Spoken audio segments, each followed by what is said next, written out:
Hello, hello, and welcome back to Reverse 1999. Today we're gonna do Kanjira's Anecdote. I actually meant to do this a little bit earlier, but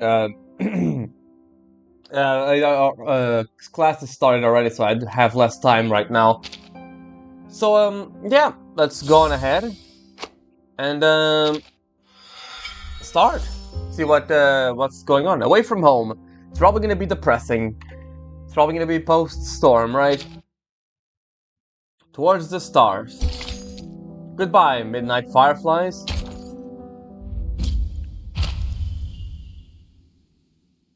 Yeah, it's definitely gonna be depressing, isn't it?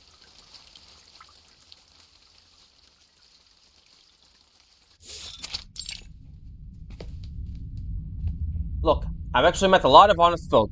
Janardan, I know hunger hurts more than punishment ever could. Morality only matters when people have full bellies, a place to stay, and a shred of dignity. The officer speaks gently, as if comforting a child who made a small mistake. Some kid will break a window, a counter, or even someone's head just for their mother who won't go hungry. I get it, I really do. Are you that kind of man? The man cuffed with the chair across for him sniffles and tilts his head away dramatically. You're right, officer. The drama continues. He lowers his head into his hands, choking back tears. The officer places a hand on his shoulder and offers a single probing question. So, where's the money? And of course, the child. We're all very concerned about her whereabouts. The man sobs uncontrollably, mumbling incoherent words. What was that? Say it again. The officer brings up his ears closer. They changed the background for a second. Did you see that? That's so weird. But what reaches up to him isn't words. Ow! Did he break his nose off? Teeth tear into his ears. Okay, he's Mike Tyson now. Ripping flesh and unleashing a streak of blood. Let's go! Let's go, you damn swine god Arcanist from Mokbach! Someone get in here! Oh, they gave him Sprite. Damn, it looks good in this. Blood runs through the gaps in his teeth. The pitiful act is gone entirely. You really think I don't know what you're after? Amid agonized screams, the door in the interrogation room bursts open. Monster, get him! Let him go! Another officer storms in, pulling a blank iron baton from his belt and slamming it hard into the man's gut. I'm not gonna do that. The sudden blow makes him gag, and finally he lets go. The wounded officer presses his hand over his blood-soaked ear, gasping breathlessly as his colleague leads him out to attend the wound. He's left alone in the interrogation room. On the table, a headline stands out, a missing person. Kanjira. Okay, so Kanjira is missing. 6 days ago.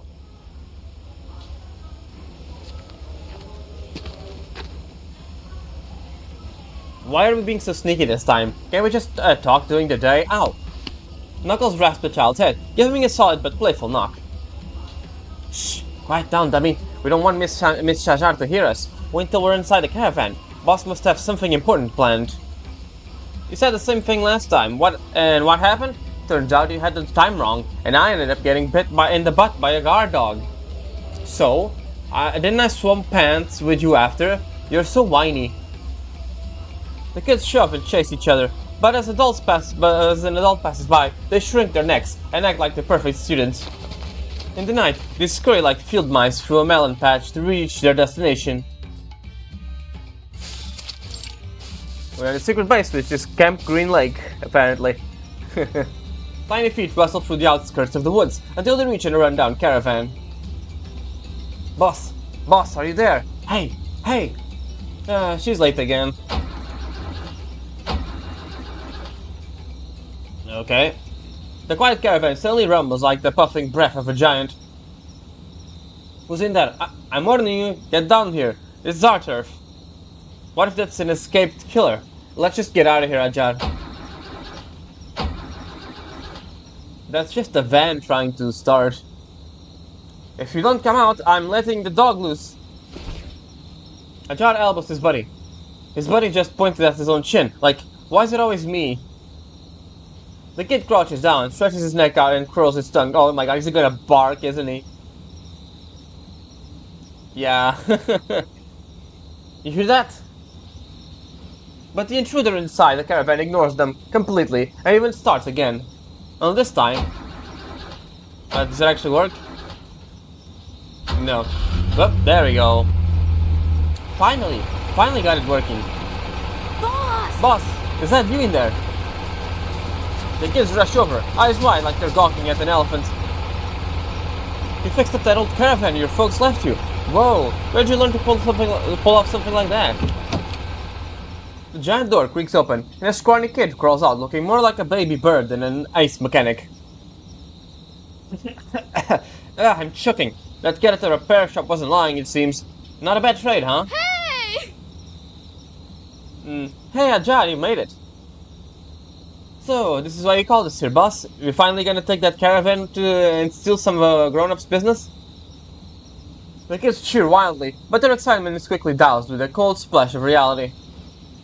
No, you've got it wrong, Ajay. I'm going to this caravan and leave Monpa. Oh. She's leaving, huh? That's surprising. Convincing the others isn't too hard, but it stirs up a wave of worry. But could it really be true? If your folks are really out the other side of the country, why didn't they ever come here to look for you? Oh. The kids lie in the grass, staring up at the sky, fireflies floating around all around them, but none of them are in the mood to catch them. That pickpocket who jumped off the train. He looked just once at my snake anklet and said he recognized it.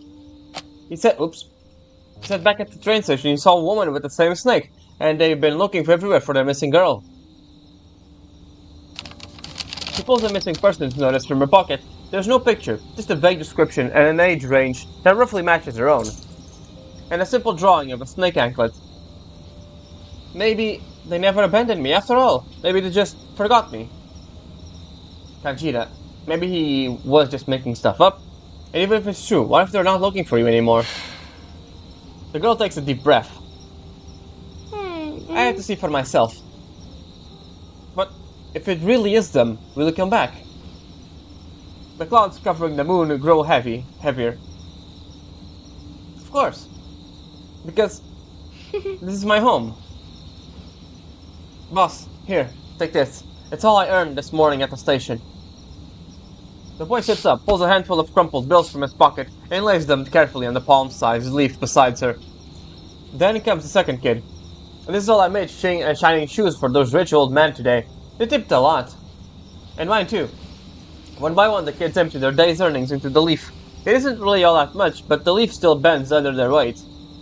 Until it can't hold anything more. But you guys will go hungry.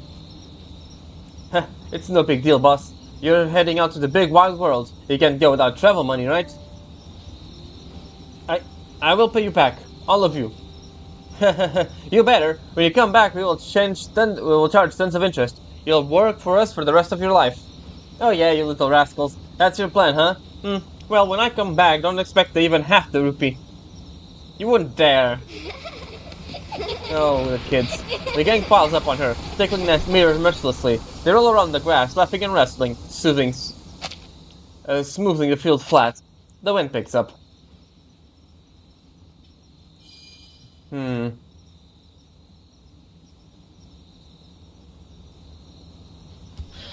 figure stumbles into the woods, gasping for air, barely staying upright. Oh, is it the guy? Yep, it's him. They shouldn't be able to catch up now. A rundown caravan lies ahead, the perfect hiding spot. He scrambles into the back, slips and collapses behind his seat. He's like a bear wounded, while escaping from a trap. His victory is Pyrrhic, and he's left too weak to move. Damn. Soon he blanks out, and Kanjira's gonna take him around because she doesn't notice him. Okay, that's what's gonna happen? Yeah. She's gonna drive around. We have the criminal. I'm guessing he's a criminal in the back seat, and that's gonna suck. A new kidnapping case. Warning: always check the trunk when you lock your caravan. Yeah. Or technically, Kanjira kidnaps the guy because it isn't by technicality, right?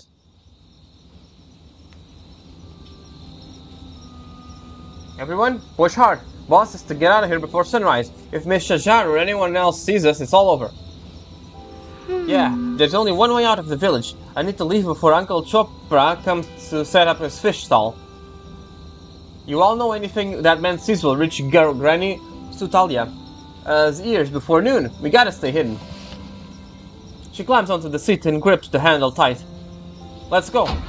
As her command, the kids push against the back of the caravan together. The wheels creak, struggling over the grass. One turn, two turns. Speed picks up as the wheels find the slope, and they finally let go, watching Alda as the caravan rolls towards the road out of the village. Let's follow her.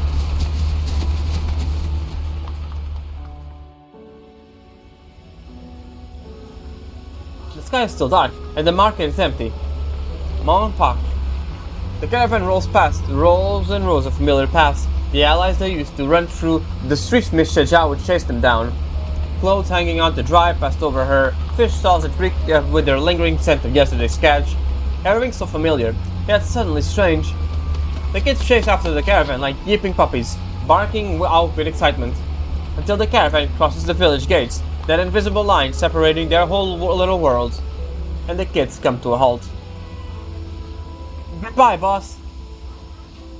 Their small shadows close together, becoming a neat and solid row as they watch. Hey, did the caravan feel heavier than before? Nah, you're just hungry or so overthinking things again.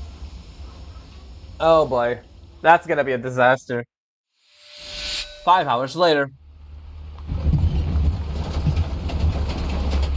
Oh boy. Huh? What's that noise?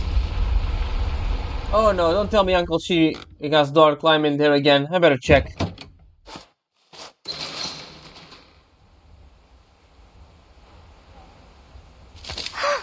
Oh boy, it's just a guy. A black gun, oh no. Barrel stretches out from the door, and a battered figure crawls out behind it. Thanks for the lift, kid. He staggers, leaning against the caravan, but keeps the gun trained on Kanjira. Ha, damn it, the uncle's still messed up. Should have grabbed more loot before I left that village. Get lost before I change my mind. Go home to your mom. You're that fugitive, Janardar. He backs towards the driver's seat, but the girl holds her ground. Do you want to stop looking at me like that, or should I put a hole through your forehead? Buzz kicks up from the ground, but she doesn't flinch. You're in my caravan. That's so. He tucks the gun away, pulls out a knife from his pocket, and limps towards her. Oh boy. Hey! What's going on? Your car broke down? He sidesteps closer to Kanjira, pressing the knife against her back from an angle no one can see. Oh, no worries, my friend. Just out here a little trip with my daughter. She got excited and insisted on stepping out for a bit. The sharp edge pokes into her back, a silent threat. Yep, that's right, Papa. He nods towards his injured leg. My legs aren't doing too well. Can't exactly go chasing after her, so we had a little argument. Kids these days, so hard to keep them in line. I get it. I've got one about her age. Worse than she is, I tell ya. Name's Raoul. I live just nearby. Work for Mr. Salmon and his plantation. My wife helps out at the pottery workshop. Police station's not far if you need help. I mean, I will be happy to fetch them for you. Thank you for the offer, Raoul. But we're just leaving. I won't take much of your time. Kanjira grabs his sleeve, her eyes brimming with tears, playing the part perfectly. But Papa, can we just stay a little while, please? I want to see Uncle Raoul's farm. I've been stuck inside all day. I'm going stir crazy. No, you're not. Ha! I'd be grateful for the help. So, my wife is pregnant and stuck at home. If your daughter's willing, I'd be happy to offer you both lunch. That music's to the empty stomachs. Can't say no to that. He lets the girl go. Listen up, kid. You stay where I can see you, understand? I like the, knife. One wrong move and you know what happens. His eyes narrow as he attempts a gentle, fatherly smile. So kind it hides the threat. So kind it's terrifying. Uh-huh.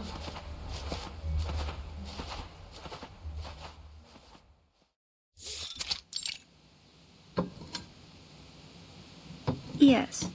Oh yes, just like that, girl. You got real talent. Press your hands evenly. Feel the clay moving between your fingers. Ah! Her hand slipped from just a second, and the clay collapses. All her work gone. You got the hang of it already. Just a bit too eager. In the shade against the wall, rows of finished blue pottery lined up neatly. But I'm still far from the number Mr. Salmon ordered. I'll have to keep working through the night. Go and rest. Why, Auntie Tara, you're so good at this. If you took those to a big market, you could sell them for a lot of money. The market? No, I don't think anyone here would buy these, and I've never been able to try selling them any further than that. I wouldn't know how. It's always been Mr. Salmon who looks after that. Sounds like he's your parent or something. She looks around, confused by how run down the place is. It's nothing like she imagined. And these things, I've seen outsiders buying them with little cards. They paid loads of rupees. Please, girl, don't say things like that. I don't want to be some fancy artist. I just want to do my work quietly and be happy with what I have. You have your arcane skills. I know you will succeed with whatever you put your mind to. As long as we meet the quota, we'll have enough to eat. It comes across more like a battering ram than a polite knock. Before Tara can stand up, the visitor throws the door open, marching in with open disrespect. Oh boy. As the Raoul's family deliver their chariots, a few burly hired men stand behind him, blocking the door behind him. So I'm guessing they're just, like mafia or something like that? Like offering protection money or whatever? Or something close like that, I guess. So sorry. Hurry it up. You already delayed your delivery for many days. Once again, you spit on my father's generosity with excuse after excuse. If you fail to meet your quota today, you and your husband will need to find somewhere else to live. You won't be abusing this kindness any longer. Tara's hands clench tightly as she nods, growing smaller and smaller with each bob of her head. Wait a second. Who's the girl? And that filthy man? Don't worry, young master. They're just some lost travelers that stopped by to ask for directions. Young Master Salmon goes pale immediately. Workers aren't allowed to take strangers home, especially not these two. Filthy arcanists. Oh, great, we have a racist here. I really shouldn't be surprised that a guy extorting money would be racist, but, well, here we are. She bites her tongue, sensing the fear of Auntie Tara. The man approaches, sizing her up. I'll be back later for the rest. You know what happens if you're still short. The young man and his thugs turn away, and the girl pounding her heart finally settles. You must leave quick, if young Master Salmon reports this. She hurriedly wraps some flatbread and stuff into Kanjira's pocket. But Kanjira grabs Tara's hand and slips a number of bills into her palm. What are you doing, child? Hehe, maybe this will help you, Auntie. I wanted to be your first customer. Let's go, Papa. Oh, Kanjira. You really gave her the last of your money, huh? That's the last one. Father could have just sent a servant to do this. Why make me go run around? Hey, you two. I'm thirsty over here. Yes, master. What you need? The young man reaches into his pocket to pull out some cash. Where's my money? He frantically pats himself into searching for a bullet wound. Oh my god, Kanjira stole... Kanjira stole his money. Your jewelry is gone too, master. That girl from Tara's house. When she brushed past you. I saw her their caravan parked not far from here.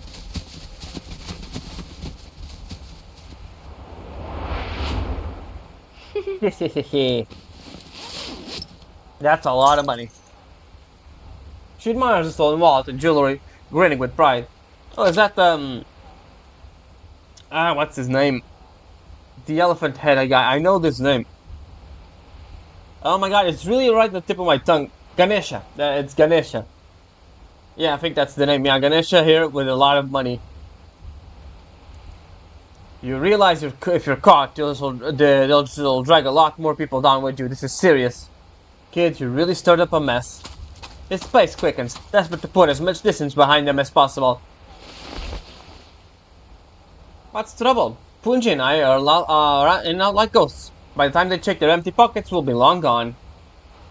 I don't want to bet on it. If these hunks of junk would have started any faster, I'd have left you behind already. Get out and push. He waves her off dismissively before he climbs into the driver's seat and once again attempts to fire up the engine. You're not seriously gonna drive off, are you? Because if you are, I'm not pushing. Shut your mouth. Either trust me or sit there and wait to die. Fine, fine. Jerk. She presses her shoulder against the back of the caravan and starts pushing with all her might. They're right there! Shouts echo from the distance. It's fine, we made it. We're already... What? He left you behind. The caravan rolls forward, faster and faster, with no sign of stopping. Wait, wait! She runs, gasping for breath, trying to catch up.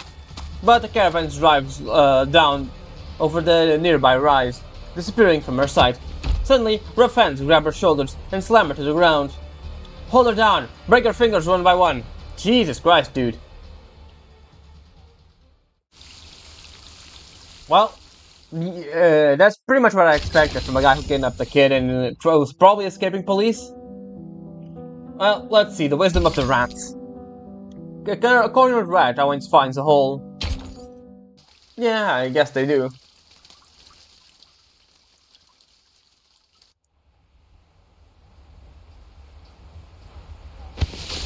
Rough hands pin the girl down. Flingy hisses from the inside her sleeve. You dare stick your filthy hands on my pocket? Who are you? Just another low-born arcanist rat from Unpock? What made you think you could steal from me on my own land? Huh? Bah! Shameless bastard! You lot take away money from those aunties and uncles and more money than those aunties and uncles than I ever did. You trick them, tell them their goods are worthless, and they resell them in the other villages for a fortune. Those things they made. They could buy their own houses with the money from you make off of them. Open your eyes, uncles. Don't tell me you don't know this happening. She twists her head, trying to catch the eyes of the adults nearby. But their faces remain blank, looking right through her. To them, she's just another outsider. A justified punishment, a righteous lesson. You little wretch, this is my family's legal business. We'll cry to the police if you want, but first, you'll pay for your thievery. Hold her hand down, Chamar. Yes, sir.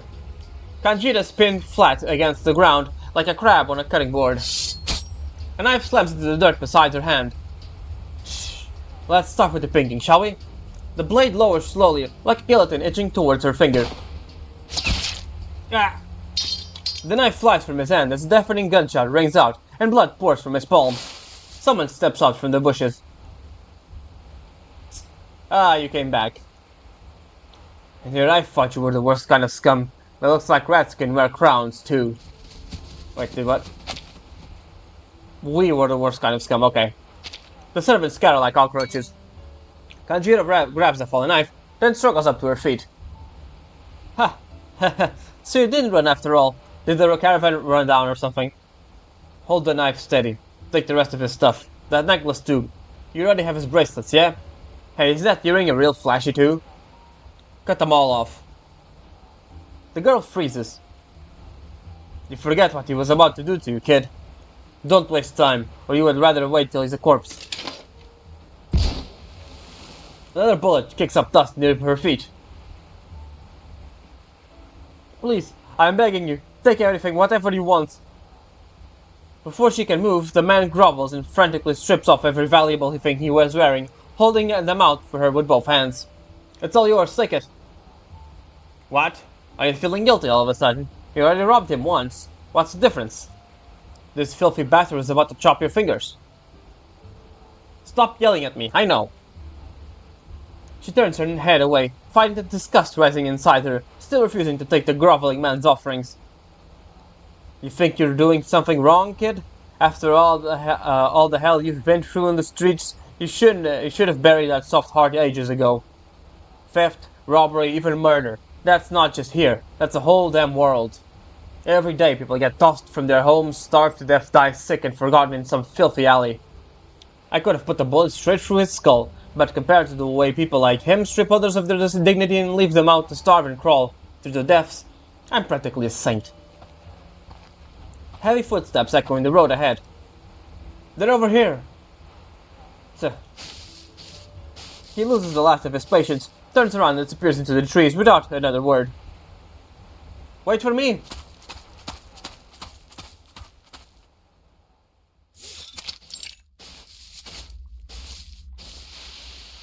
Pushing their way through the dense forest, they reach a quiet spot. My caravan. You parked it this close. The caravan sits by the lake, a few birds resting peacefully on the roof. If I'd slowed down to wait for you, we'd both be dead by now.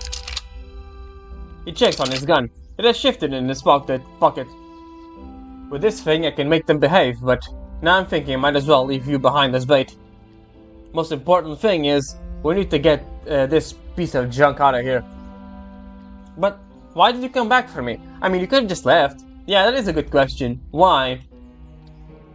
I just didn't want them pinning a body on me.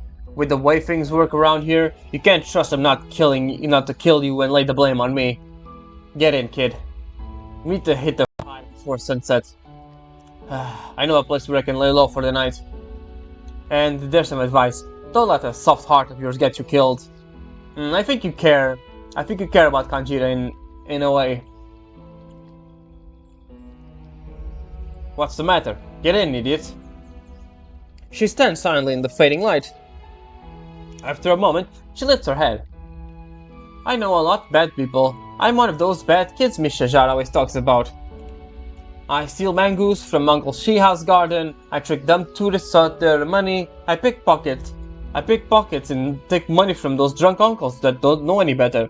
I've been caught and I've been beaten. A lot. Maybe you're right, but I don't want to agree with you. I think I'd rather be bad, but not that bad. That's enough for me. Whatever, kid. See ya. He rolls the caravan onto the highway without a second glance.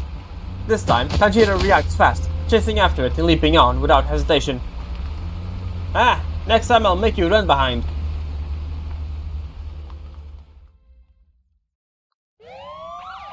And now do we have cops after us. The mud's still soft. Those tire tracks are fresh, are not far. Janarda has always been careful, but now it seems he's slipping. Doesn't add up. You sure it isn't some lookalike? Maybe that dumb rich kid filled a false report just to cover his losses. Another officer speaks in a low, worried voice. Looks like a simple robbery, nothing big. We can hand this off to the local precinct. No point wasting time. A murderer with a price on his head, and he risked everything for a few bills? How does that make sense? It wouldn't be worth it. Okay, so he's a murderer. Or at least, from the way he's talking, I'm gonna guess he was framed for murder. It's gonna be my guess from the way he's talking about people framing him. The lead officer straightens up, walks over and claps him on the shoulder. It's worth it. Maybe the girl he took in worth even more somehow? We just haven't figured out that part out yet. He strokes his mustache, eyes glinting like he's spotted a fish nearby the hook. Won't be long now, boy. Wait until the rat runs out of holes.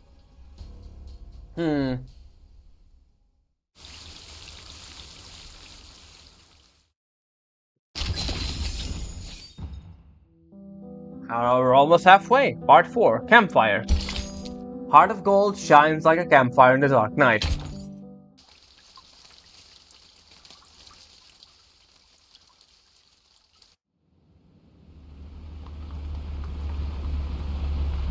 The lone caravan rolls down the vast empty road. Kid, do you realize how ridiculous your plan is, right? Running to the far end of the country over a missing person poster? You're only headed for disaster. What makes you think you'll get anything out of it? All that sneaking and thieving back in Mompak should have taught you better. Naive. That's a word for a luxury only rich folks get to afford. So tell me, why a street rat who's already had her fair share of knocks still wants to play dumb? Kanjira puffs out her chest in frustration. Not even a beard on your chin and already preaching like some kind of old man. What do you even know about me? I've done plenty of good deeds in Mompak, and even the kind even Miss Shaja would approve of. You're a self-important grump. As she fires back, the caravan begins to slow down. Few more bumps and it stutters to a stop on the roadside. What now? I didn't say anything that bad. I think it's out of gas. The man behind the wheel stays silent for a long moment before turning around. No. He rubs his forehead and sighs. The damn thing's busted.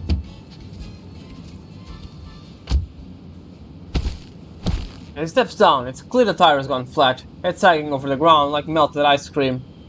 A sharp stone lodged squarely in its faint threads. The place we're headed isn't far off. Get out and push. What? No way, not again. I should have taken Uncle Sheenha's donkey.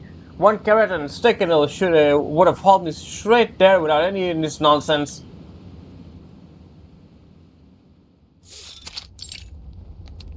Vagrant camp. Alright. Hey, this way. Push it inside.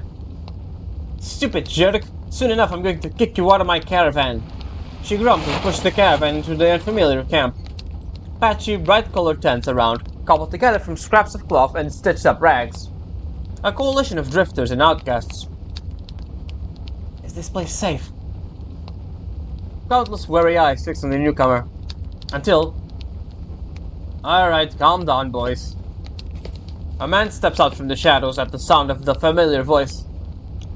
Janardar, you old fox. I figured you'd be rotting in a cell by now. What's got you crawling back here? Let me guess. Stirred up some more trouble again? They need a new place to hide? The suspicious looks grow heavier. Whispers ripple through the crowd. Well, you're not welcome here. Well, that sucks. A bottle flies through the shadows and smashes at Jahan's feet, soaking his pants. He doesn't even flinch, standing in his ground. He tilts his head back, not looking at See, but calling loudly into the crowd. Batya, come here. I came here seeking your help. You know better than anyone what I've done. I deserve punishment, fine, but I won't take the blame for crimes I didn't commit. Okay. So he is a criminal, but not everything. I really shouldn't take him at his word, really. And this time, I'm not here for myself. Don't make me say it again. Get out! Siki lunges forward, shoving Jardan before launching into a barrage of fists. Jardan opens his palms, absorbing the blows as he lets the man lay punch after punch. Hey, what are you doing? Let him go! We're leaving, okay? Who even wants to stay in this dump? She tries to pull Jahar up, but gets pushed aside. Listen, I've never begged anyone for anything. I don't care what happens to me, but tonight, you let this girl stay. For that, I'll pay any price. Go on, hit me all you like. Sorry, kid. This is what I owe you. After this, we're square. Come on, I can take it. Hit me. See, he lets go of Jahan's collar. A curious grin spreading across his face. He picks up a metal rod from the ground. Let's see how much you're really willing to pay. A gunshot rips through the night. What? My gun! Oh. Hey, easy now, let's all stay calm. Kanjira stole the gun, Jesus Christ. Kanjira stands there, the heavy gun weighing on her small wrists, down as she shakes. Hey! Back off! Listen, I don't know who you people are, but Jahan is my driver, and I won't let you bully him. The air becomes tense and still. The crowd steps back, giving the girl a wide berth. Then, all at once, they stand still, not daring to make a move. Enough! That's enough. Put the gun down, girl. Janardan, I accept your terms. The restless crowd goes silent. Batya.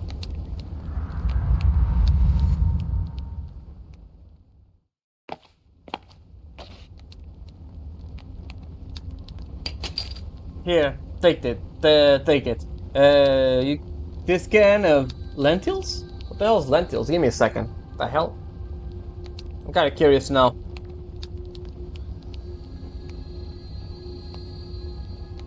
Lentils. Oh, it's like it looks like it's an orange like grain thing. Okay, it's yeah, okay, lentils. Yeah, okay, I see it. It looks good, you know? It's from the looks of it, it comes in like 3 colors or something like that. It's like grain. Okay. Last we've got your bed set up next to that wreck of a van. Miss Batya, I'm out of here. Kanjira opens the can of lentils, eagerly scooping some out onto her shoulder.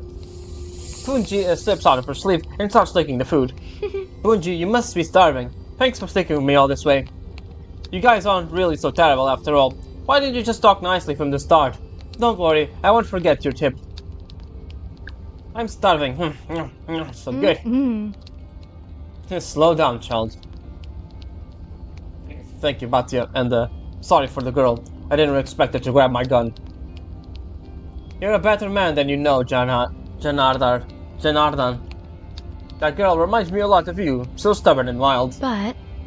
What you're doing for her is good. That's something I've never seen in you, and something most brothers wouldn't believe. I never did those things. You know that. Truth only means anything to the law. Janardhan, not even here. It's how they feel no matter. My job is to keep everyone here safe. And you're no longer one of us. She does off her clothes and stands up. See, he checked your van. It's not just the tires. It won't be fixed anytime soon. Huh? What? You can wait, but you won't be welcome here. I can have someone fix it for you. You can come back for it later. But tomorrow. She points beyond the camp. Before dawn, follow the eastern river. Through the woods, you'll find the train tracks. There'll be a train heading towards the Coromandel coast. She turns to leave but stops, remembering something. Oh, and Janardar? Let me see me in my tent before you leave. There are things you need to know. Oh boy, she walks away. Janardhan, it is a bit of a difficult name to say. She gets up and moves to follow. Wait, Janardhan, it would be helpful if they at least said his name once. She pulls out the items she stole earlier and looks at him hesitantly. Your friend seems powerful. Could you ask her to protect Auntie Tara's family back at the plantation? I'm worried they'll be in trouble. Because of me. I'll give all this back if it helps. Or even if it's payment, whatever it takes. I'll tell Batya. She'll handle it in her way. She takes the wallet and jewelry and stands up and walks away. The night falls over a pauper's kingdom. The campfire crackles. People nibble on bananas and tamarinds. Tamarinds? It seems like a fruit. Tamarinds. Oh, I know what this is. Yeah, okay, yeah. I've had this before. Yeah, it's not. I don't like it, but yeah, it's I've eaten this thing before. Yeah.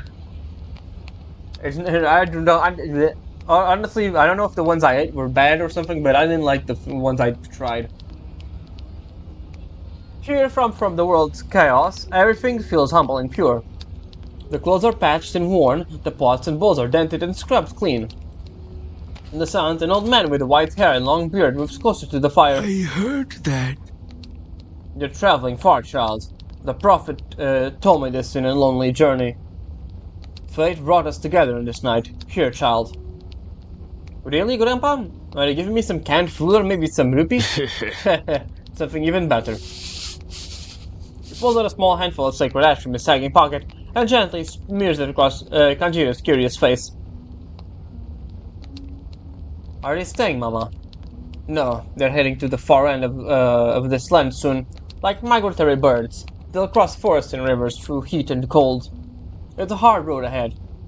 She's so brave. The little girl opens her box of treasures. Inside, warped peppermint candies, sparkle in the moonlight like diamonds. Huh? Is this for me? Yeah, if you're ever in the desert, just suck on these and you'll feel cool again. Hope you find your family soon. Thank you. Kanjira lowers her head shyly, taking the gift with both hands. She's used to kindness with strings attached, kindness that stings. But this is something different. It makes her feel shy, like she doesn't deserve it. She nods and decides to give her something back to this new world. When I reach the sea, I'll find you some pretty she shells and bring them back for you. Okay then, we'll meet again. When I'm better, I want to ride in your caravan soon. She returns to her mother, resting her head while watching the fire. The flames crackle, and the leaves whisper in the night breeze.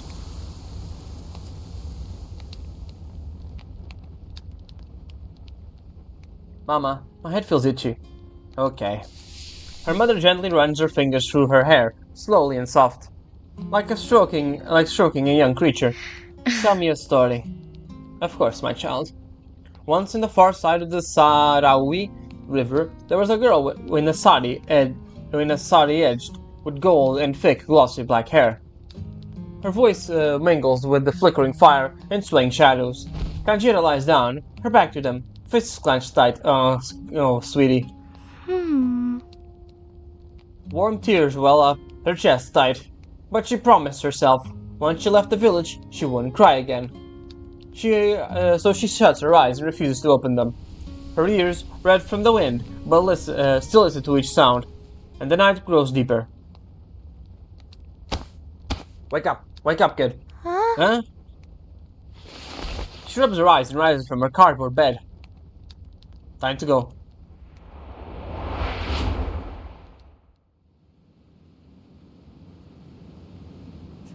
I gotta admit, kid, you played your part pretty well. That was some fine acting. What you mean? I don't understand.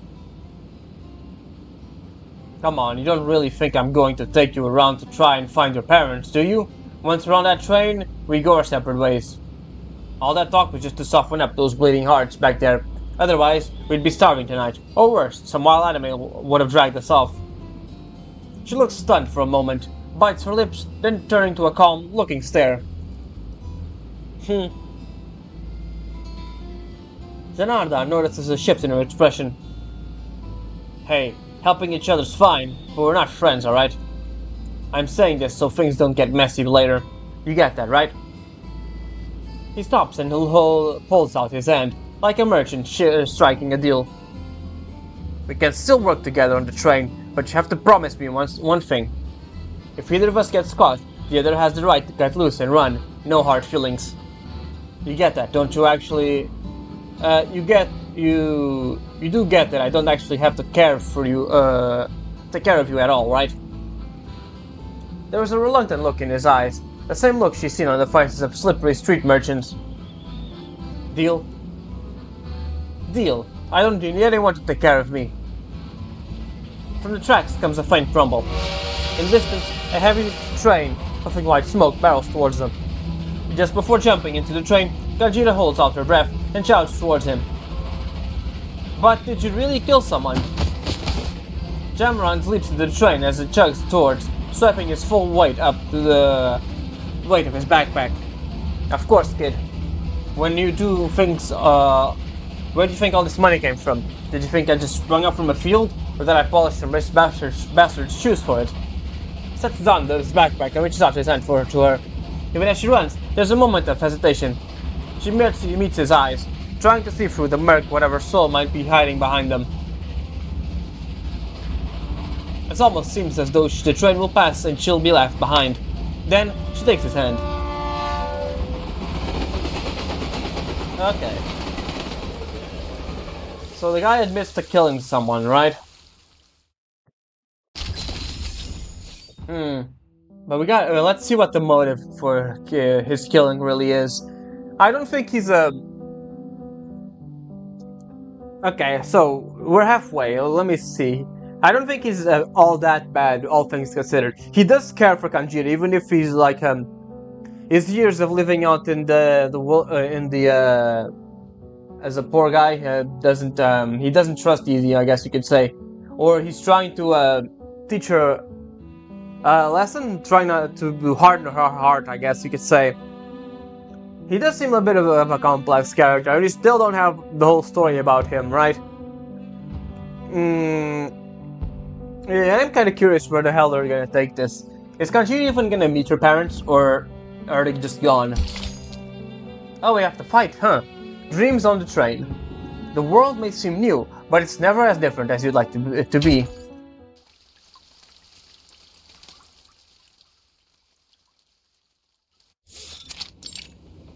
Passenger car, train.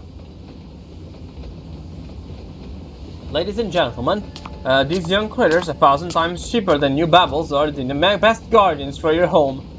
New Babble is here, huh? In this time period, I mean.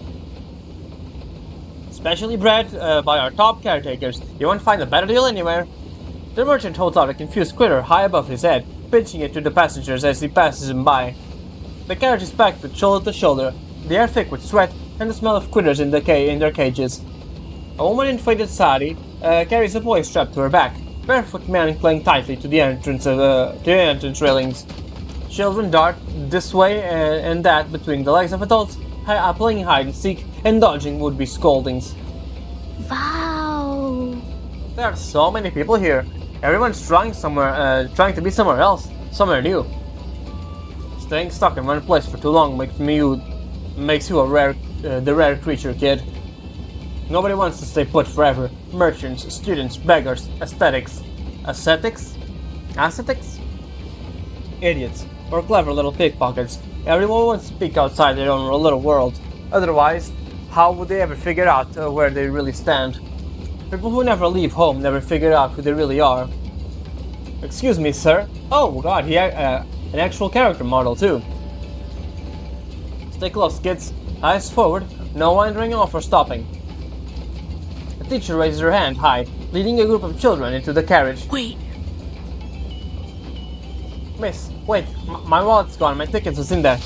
A boy digs through his pockets, calling out for help. But in the chaos of the train, his small voice is swallowed whole. It should be here. I swear I put it in my pocket.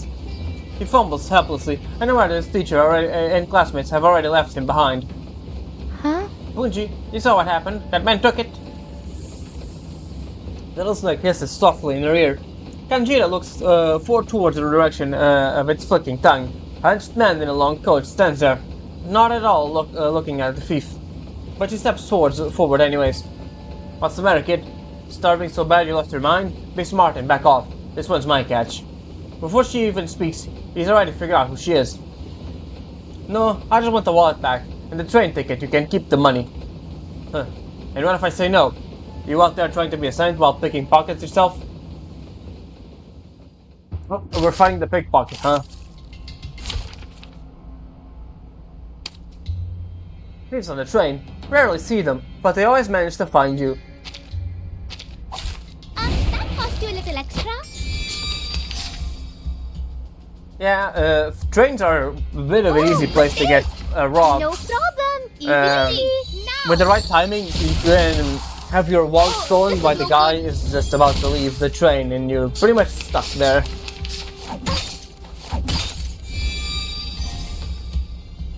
Oh, what's this? No problem. Easy peasy. Poison him to death, basically. Oh, this is no good.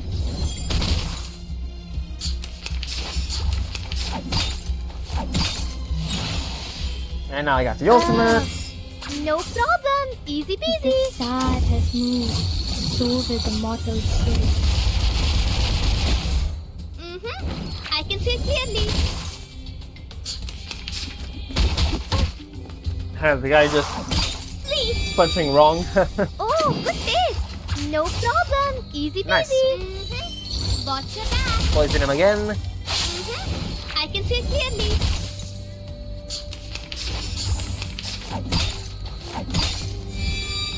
Alright. I think that should be That's enough, for another right? try. The sad has moved, so will the mortal spirit.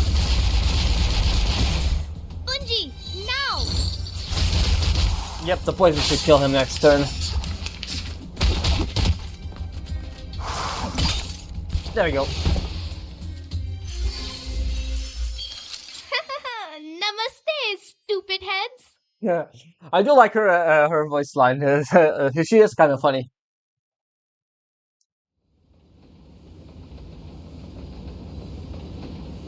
More eyes gather. The crowd thickens, and escape looks harder by the second.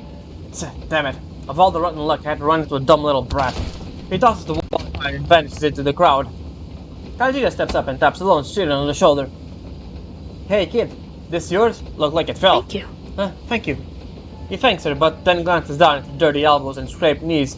His guard shoots right back up. Bunji's eyes never miss a thing. I have to go.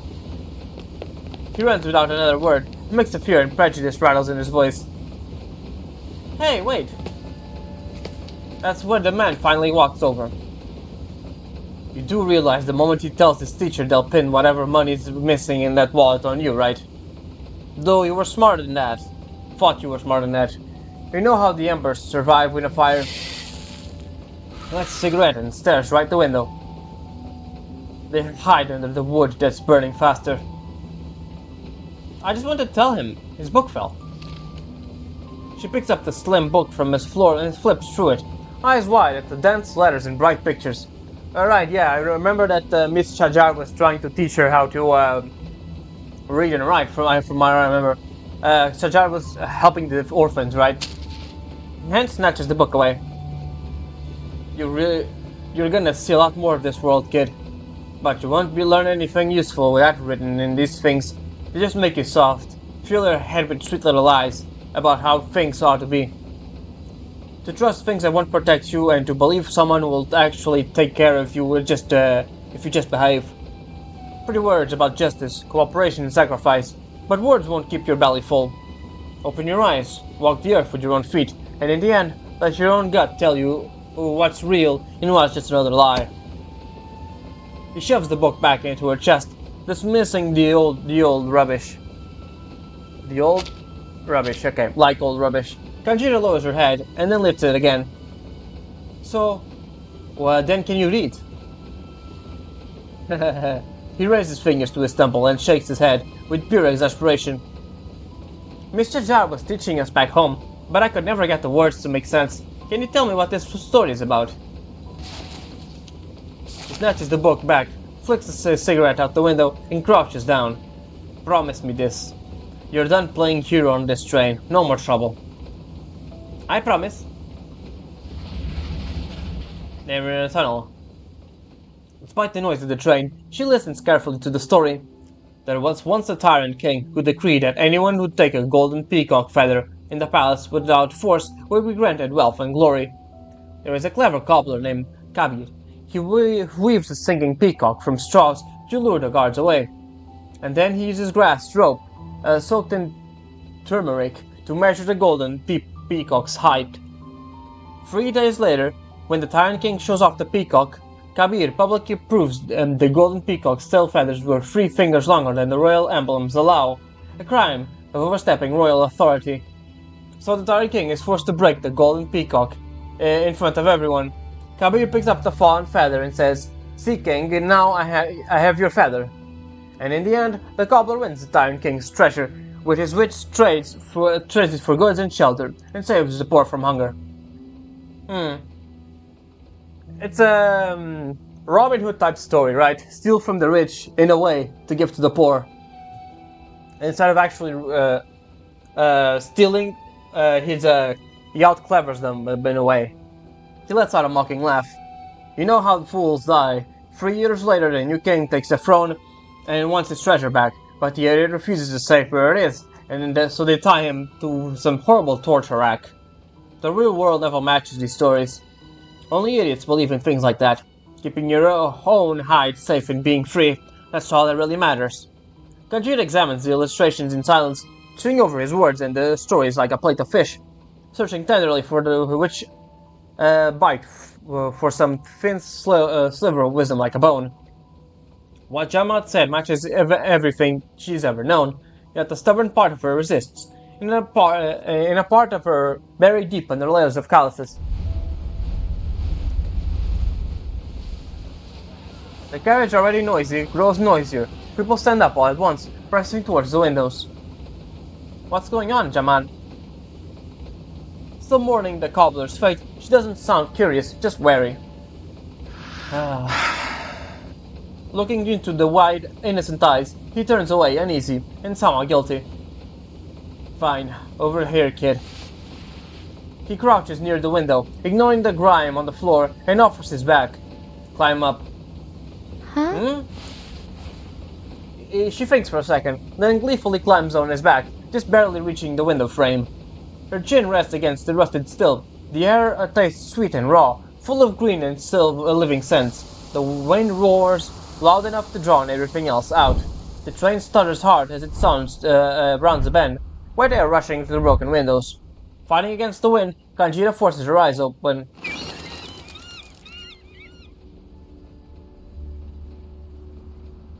Wow, look at that.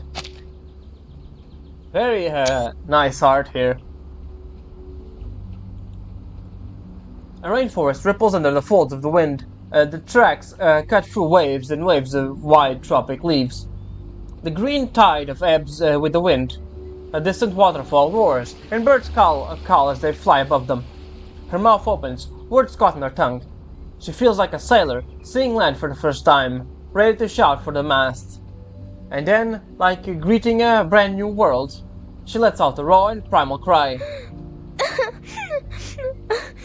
Oh, she's actually crying.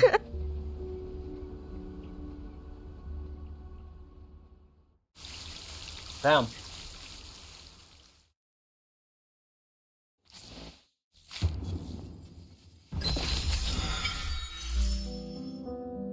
Alright. Part 6. Rats and Cats. A conspiracy plotted long ago. Oh boy, that can't be good.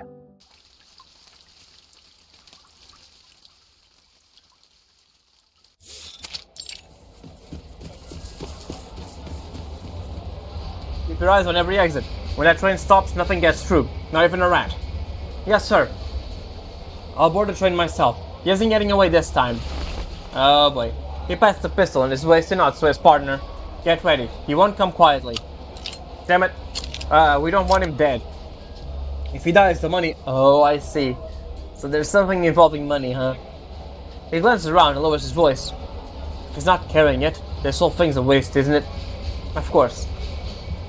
They lead two snarling police dogs, eyes locked on the slowing train. They are ready to pounce. The noise grows louder. Consciousness sharpens. Why is it so loud this early? She rubs her eyes and sits up from the floor.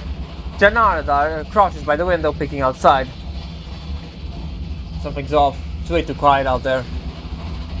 One of those bastards must have tipped them off. The cops probably have the whole station locked down. He crouches lower, locking eyes with the Kanjira. I'm jumping off and heading for the jungle. You're on your own from here. Understand? They probably don't know about you, kid.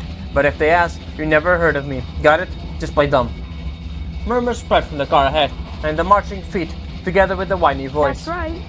That filthy little pocket was right here. Chetty found my wallet. Here.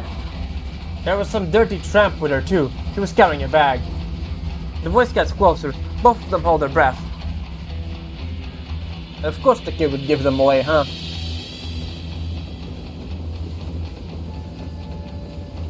He wouldn't lie, officer. If he said he saw something, I believe him. Thank you for your help, ma'am. Rex, sniff the wallet. That's not good. He's gonna smell Kanjira and not the guy, isn't he? He holds the student's wallet onto the police dog. The dog wet nose, it twitches. It runs with the opposite straight towards a cargo car.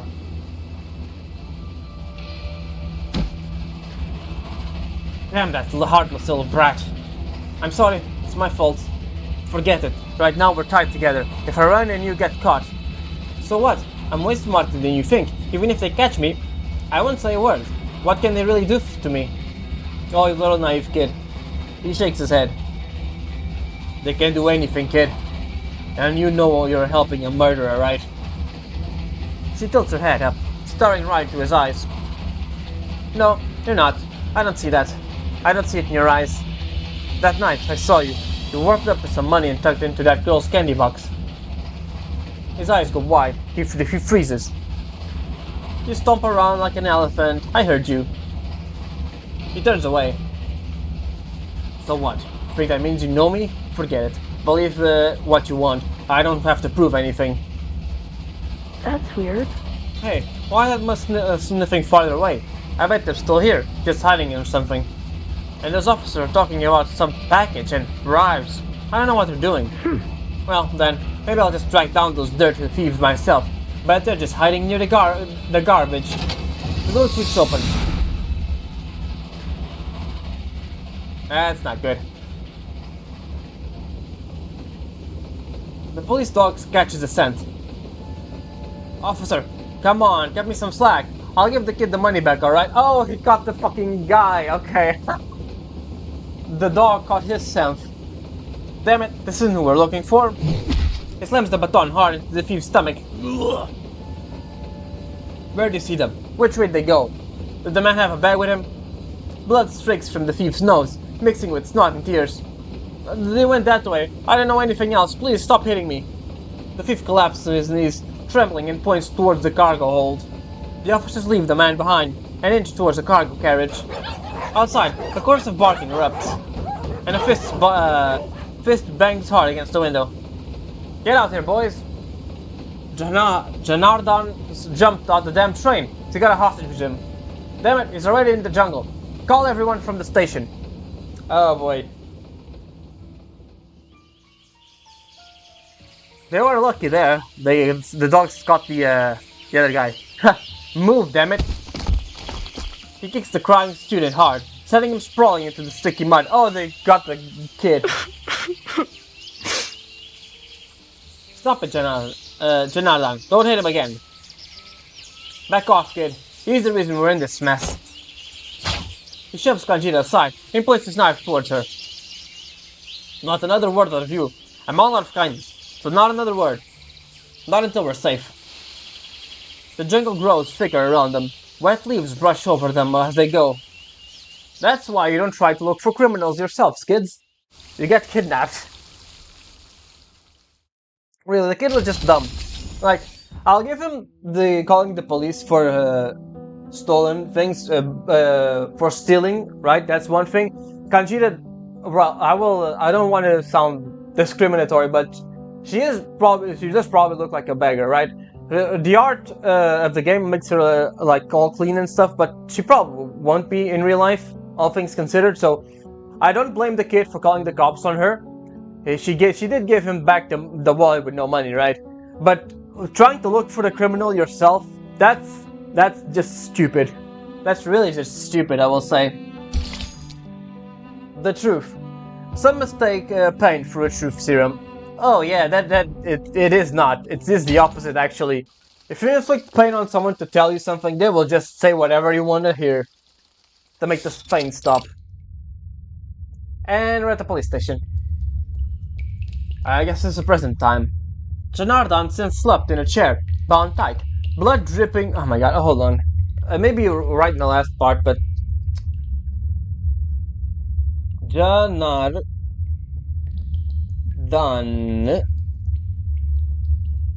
That's how you spell it? Yeah. Pronunciation.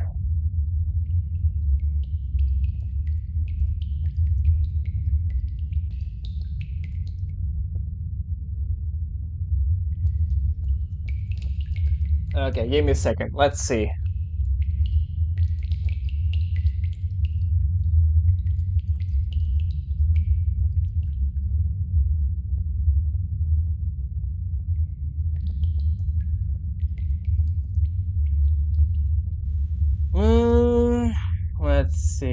Let's see.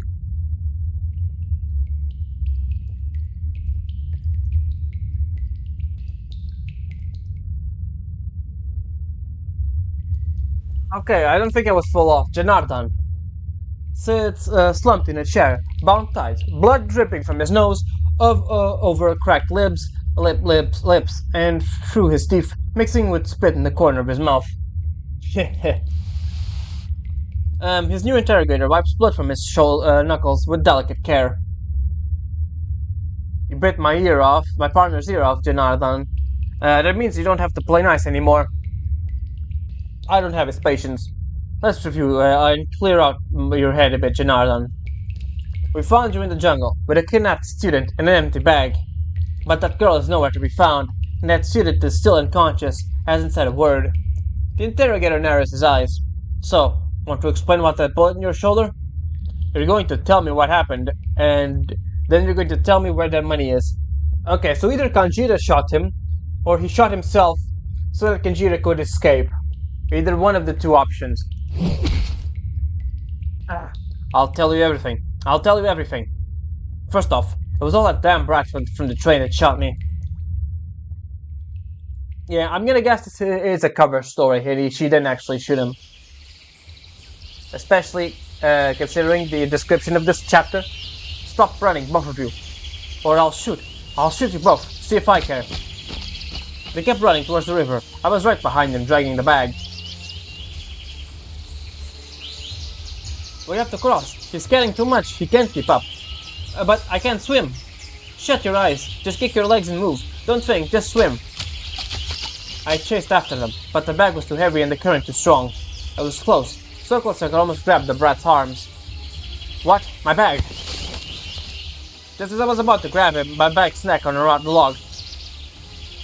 Of all the rotten... I yanked the bag, prying it free, but as I turned back, I felt the weight of my gun was missing. Don't come any closer, I'll shoot. Don't think I want you, thief. He's just a kid. There's not a chance he's had the guts to pull the trigger. So I took another step. Okay, I was not imagining him telling that the student shot him.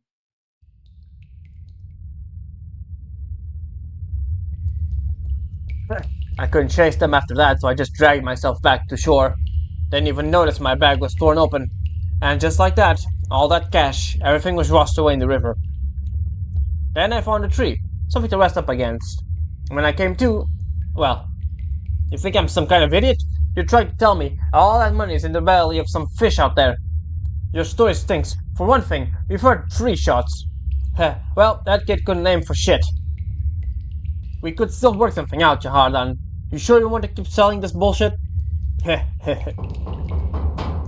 Sir, there's a crowd outside. It's a whole bunch of vagrants and now some reporters. They're blocking the streets. It's turning into a real scene. Huh? That kid woke up. Also, a woman named Batia is here. She's asking to meet with the chief. He wants you in his office. Oh boy, that's gonna be bad for him, huh? Okay, so I'm gonna bet they arranged all of that, huh? Whistle at dawn. Bound towards a new world. I do have to wonder, does this take place after or before the event for Monpok? Rainforest, 5 hours before his capture. Yeah. Here, you must be dying first. She lifts the canteen and pours water into the boy's mouth, his hands still tight. The boy gulps it down fast, but the canteen is snatched away. Keep that for us, don't waste it on him. Don't start with me. Remember, I didn't ask you to tag along. You were the one that wouldn't leave. Now we're here. Like what you see? Janardan grabs the boy's hair, jerking his head up. Move it, kid. There might be a chance you get out of here before it circles the other side of the jungle. We cross that river and put some distance behind us. Then we'll lose them for good. But we still got to hack our way through the bug-infested jungle before we see a road. Promise me, once we cross the river, you let him go? Janardan stops in his tracks. Do I need to repeat myself? You can leave anytime you want. Go ahead. In fact, I really don't want anything to do with you. So how about you both of you do both of us a favor and stay out of my way? But this little runt isn't going anywhere.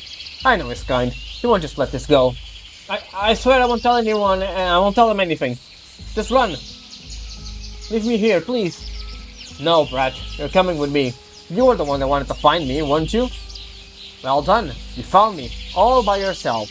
Happy now? He slaps the boy's head from behind with a rough palm. Please, Janardan.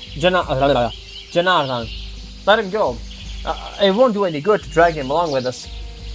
If we don't, they'll just have one more thing to pin on you. Ha! Pin on me? You think they're the only looking for me now? They've already made up their minds. They'll beat us both to a pulp, bury us under a pile of fake crimes and call it justice.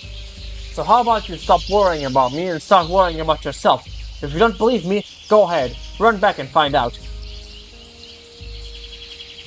She never seen Janardan like this before. His face twisted, almost monstrous. She noticed a sharp stone suddenly appear in the boy's bound hands. He has picked up lightly when it fell before. The boy catches her gaze and offers her a look of desperation. Please, don't say anything. Janardan? What now? Do I need to kick your little, like some little lost puppy, to get you finally leave? She takes a deep breath. We need to rest for a bit. The river's right ahead.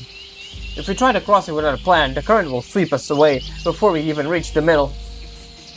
We should check the water first. Who knows how deep it could be?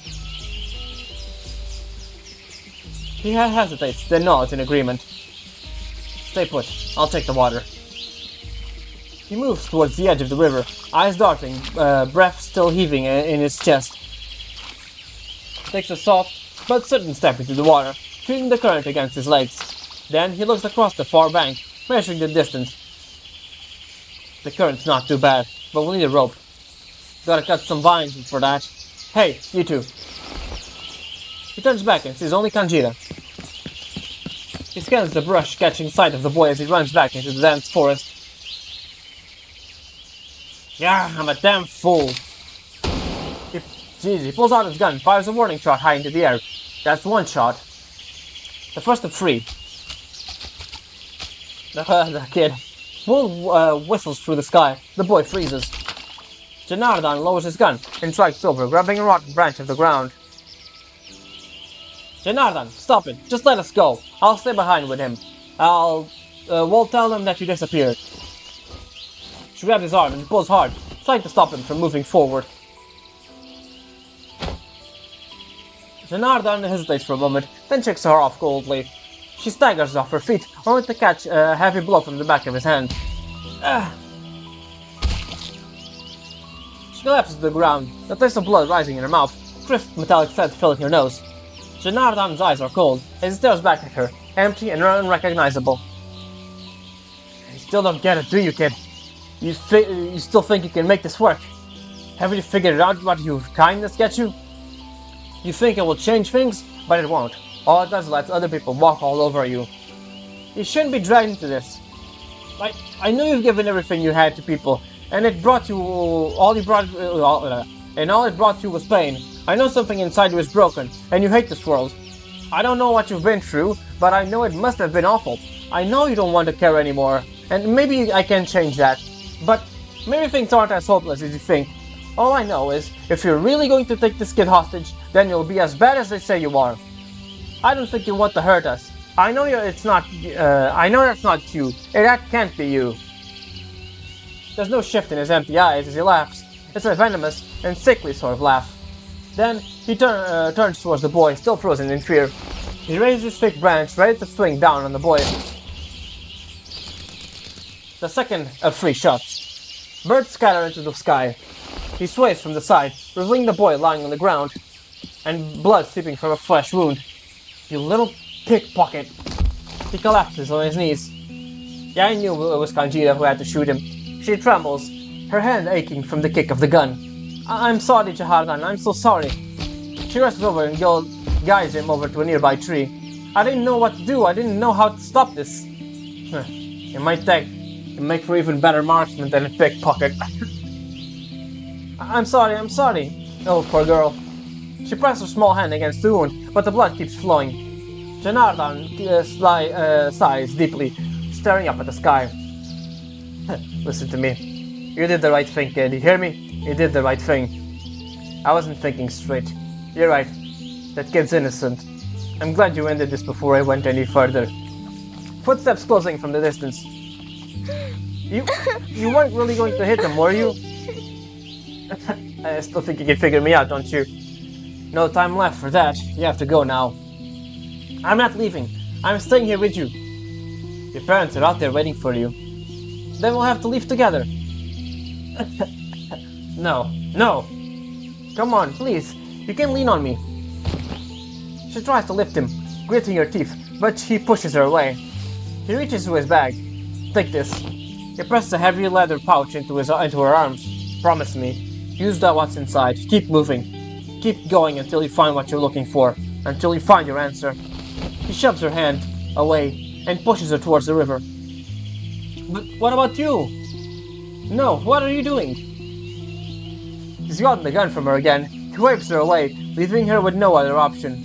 It's time to end this. He raises his gun towards the sky and pulls the trigger. Third shot. Oh, that was the call to the cops, huh? Over there! The shot came from over there! No, you won't look back. Run! Get the hell out of here!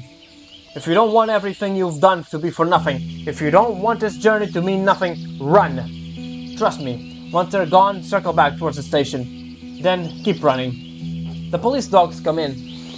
She wipes her tears and starts to move. I promise you, Chahardan. I'll find Batya. I'll come back for you. You'll be okay. You have to be. Just get the hell out of here. She wipes her tears in her sleeve before finally forcing her legs to move again. In the distance, a train whistle cuts through the air. Her figure melts into the jungle, swallowed by the trees. The dogs are getting closer. That's my girl. And she actually did come back with everyone, huh? Jahardan, you need to know something. A pair of elderly folks came to see me at the camp earlier. They recognize the girl. They know her name and they know where she comes from. You're saying they're her parents? Then why the hell didn't they come see her themselves? She doesn't show blame in her eyes, only the kind of calm that comes from carrying too much to regret. It's not that simple. They're in a lot of trouble now, and they can't risk dragging a child into it. Maybe that isn't the right thing to do. Maybe they'll regret it. But I will respect their wishes. Listen, I can't tell you more, but you need to understand. Seeking the truth will cost far more than you imagine. You need to convince her to turn back. There's nothing for her out here. The man stands defiant. I'm not doing that. She's stronger than you think. And this is her journey. What she is searching for is bigger than any answer you people can offer. But it's pointless. It's nothing close to that, Batya. There's more to this world than you're willing to see. Huh. So her parents were in the camp the whole time, huh? A train whistles, slices through the morning mist. The wind howls. Black smoke rolls across treetops. And near the train, a small hand grips the rear guardrail. The train picks up speed. The tracks rattle. Birds scatter from the trees.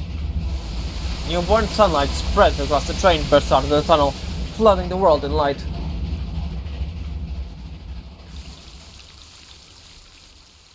Oh. Are you gonna end with a cliffhanger like that? Okay. So, okay, from what I got from all that is that he got Kanjira to turn away, right? Like he wanted. Got her to continue the journey. Kanjira was able to reach Batya and call for her, and they went to his help, right? Okay, I see what's going on. I see. It was an interesting story, I will say.